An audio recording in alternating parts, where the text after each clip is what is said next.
regularly asked, why am I single? And what am I looking for in a man that seems to be hard to find?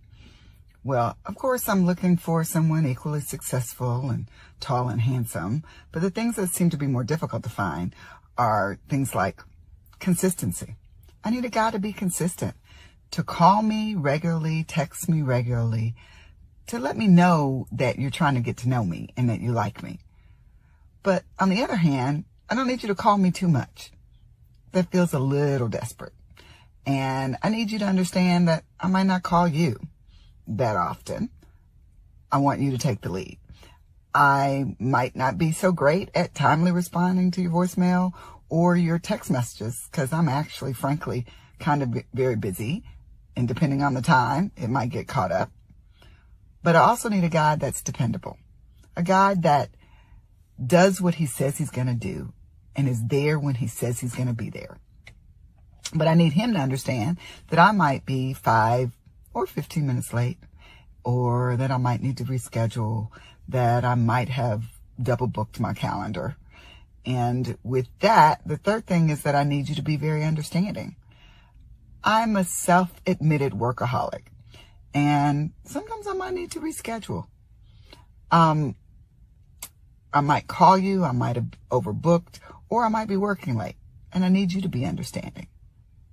But then I have to admit that if it's early on in our relationship and you've rescheduled me a few too many times, then we're probably done.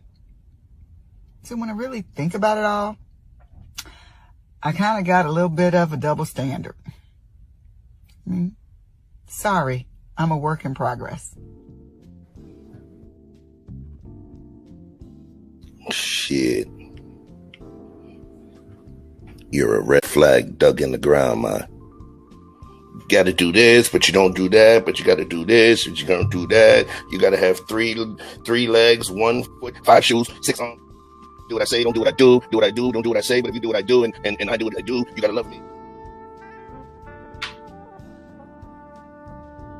It's a grown-ass woman, bro.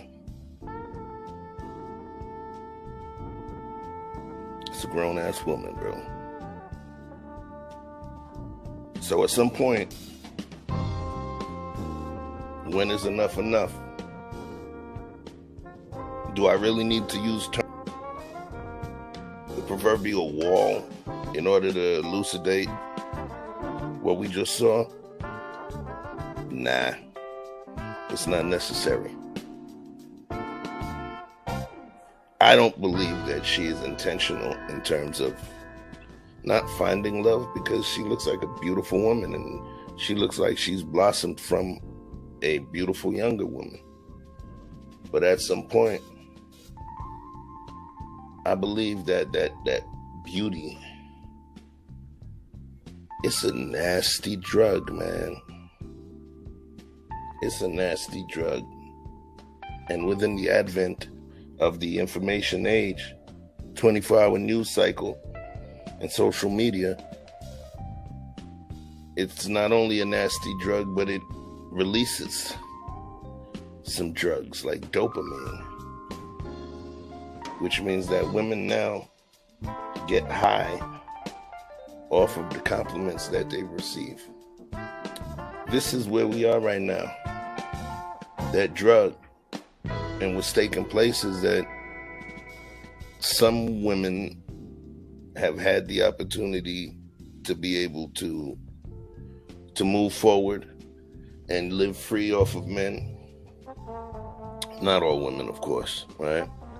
And some have utilized their feminine wiles and their beauty so they don't have to do anything. But then there's also women that were more career-driven women, like this one that we just saw, who was beautiful enough to figure, hey, I'll still be able to snatch up a dude when I want. But lo and behold, I'm not going to judge her age. But she does kind of look like, she's kind of long in the tooth there, if you know what I mean. So, for her, it looks like bad decisions. Not necessarily bad decisions when it comes to career, because she's obviously successful. But I think in terms of what's important, because once you reach a retirement age and you've gotten everything that you wanted, there's nothing like companionship. Nothing like it. Even an inmate gets a bunk mate. All right. So that beauty. Let's talk about that beauty. We push that beauty. It creates a level of entitlement. I call it pretty entitlement in the women, which ends up taking away a lot.